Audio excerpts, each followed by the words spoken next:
Saksakalyan gunarnavasya Vande Guru Sri Charanaravindan.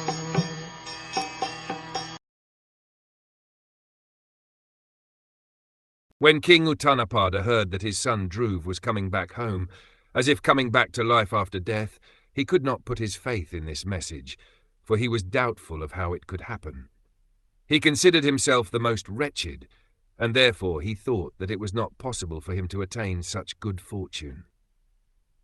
Dhruv Maharaj, a 5-year-old boy, went to the forest for penance and austerity, and the king could not at all believe that a small boy of such a tender age could live in the forest. He was certain that Dhruv was dead. He therefore could not fix his faith in the message that Dhruv Maharaj was coming back home again. For him this message said that a dead man was coming back home, and so he could not believe it. After Dhruv Maharaj's departure from home, King Uttanapada thought that he was the cause of Dhruv's leaving, and thus he considered himself the most wretched. Therefore, even though it was possible that his lost son was coming back from the kingdom of death, he thought that since he was most sinful, it was not possible for him to be so fortunate as to get back his lost son.